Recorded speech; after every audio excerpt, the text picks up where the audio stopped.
Tyre condition দেখতেই পারো। তো দাদা এখনো কি প্রথম টায়ারই চলছে? মানে এখনো কিন্তু ভাবো তাহলে এই টায়ারগুলো কিন্তু চলছে, এমআরএফ এর টায়ার কিন্তু সামনেও রয়েছে।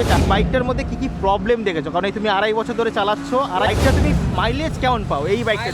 এই যে বাইকটা ইউজ করছো সার্ভিসে কেমন খরচ পড়ছে? টায়ারের সাইজটা কিন্তু আমি বলেছি 90/90 17 ইঞ্চি হুইল, আর এখানে কিন্তু এবিএস কিন্তু রয়েছেই।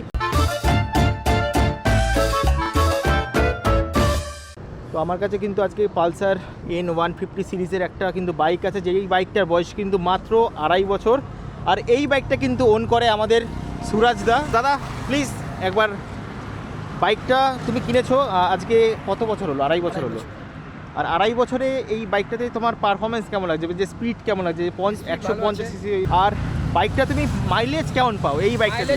55 50 মানে খুবই ভালো, মানে একটা 125 সিসির মতো কিন্তু দাদা কিন্তু মাইলেজ পায়। আর এই বাইকে কিন্তু আমি দেখিয়ে দিচ্ছি, এইটা কিন্তু এখন প্রত্যেকটা ইয়ংস্টার মিস করে, কারণ এই মডেলটায় কিন্তু তখন এই অ্যানালগ প্লাস ডিজিটাল কিন্তু ব্যাপারটা ছিল, সাথে কিন্তু এবিএসও রয়েছে। আর দাদা তুমি এই যে বাইকটা ইউজ করছো সার্ভিসে কেমন খরচ পড়ছে? সার্ভিসিং বেশি পড়ছে না, 400 450 টাকা পরে, মোবিল হলে 800। তুমি কি সার্ভিস সেন্টারে করো না বাইরের দোকান থেকে করো? সার্ভিস সেন্টারে করো। আচ্ছা, ওদের ব্যবহার কেমন পালসারে, মানে বাজাজের? বাজাজের ব্যবহারটা আমার বন্ধুগুলো কাজ করে সবই ভালো। আর এই বাইকটার মধ্যে কি কি প্রবলেম দেখেছো? কারণ এই তুমি 2.5 বছর ধরে চালাচ্ছ, 2.5 বছরে তুমি জানবে কিছু নেই, যেরকম চালালে সেরকম প্রবলেম হবে। এমনি কিছু নেই। এই যে ধরো আজকে তোমার এখন বাইকটা কত হাজার কিলোমিটার চলেছে? আমার বাইকটা 27000 চলে। 27000 চলেছে। একবার দেখিয়ে দিচ্ছি, হ্যাঁ 27000 কিলোমিটার চলেছে। তো টায়ার কন্ডিশন দেখতেই পারো। তো দাদা এখনো কি প্রথম টায়ারই চলছে? মানে এখনো কিন্তু ভাবো তাহলে এই টায়ারগুলো কিন্তু চলছে, এমআরএফ এর টায়ার কিন্তু সামনেও রয়েছে। টায়ারের সাইজটা একটু আমি দেখাচ্ছি, টায়ারের সাইজটা কিন্তু আমি বলেছি 90/90 17 ইঞ্চি হুইল, আর এখানে কিন্তু এবিএস কিন্তু রয়েছেই। সাথে সবথেকে বড় ব্যাপার সেটা হচ্ছে কিন্তু কিক স্টার্টও রয়েছে, ব্যাটারি ডাউন হলে সেই কিক স্টার্টের মাধ্যমে কিন্তু বাইক চলে যাবে। আর এখানে কিন্তু পেছনে ড্রাম ব্রেকের কিন্তু অপশান রয়েছে। আর এটা কি ডুয়েল চ্যানেল না সিঙ্গেল চ্যানেল এবিএস? না, সিঙ্গেল এবিএস, ডুয়েল আছে। আচ্ছা, ওই বাইকটার মধ্যে কিন্তু ডুয়েল আছে, এটার মধ্যে কিন্তু সিঙ্গেল আছে। আর এই বাইকটাতে মানে তুমি যদি ভাইব্রেশন কোনো ফিল করো, কোনো যখন একটু জোরে চলে, ধরো 60 65 80, কোনো ভাইব্রেশন মানে একটু গাড়ি কাঁপছে?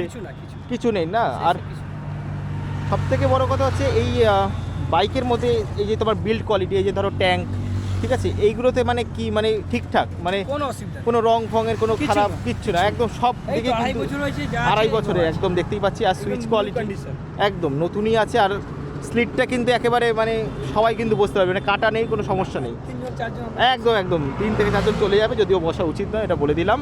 আর এখানে কিন্তু সুইচ কোয়ালিটির বাজাজ মানে জানোই বেশ প্রিমিয়াম একটা ব্যাপার কিন্তু থাকেই। আর দাদা বাইকের সাউন্ডটা একবার শোনাবে,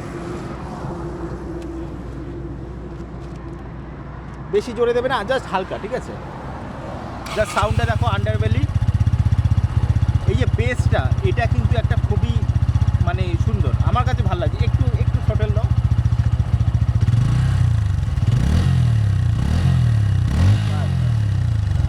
আর পেছনের দিকে কিন্তু দেখাতে গেলে পড়বে কিন্তু 120/80 17 ইঞ্চির টিউবলেস টায়ার, সাথে কিন্তু মনোসকারও কিন্তু রয়েছে।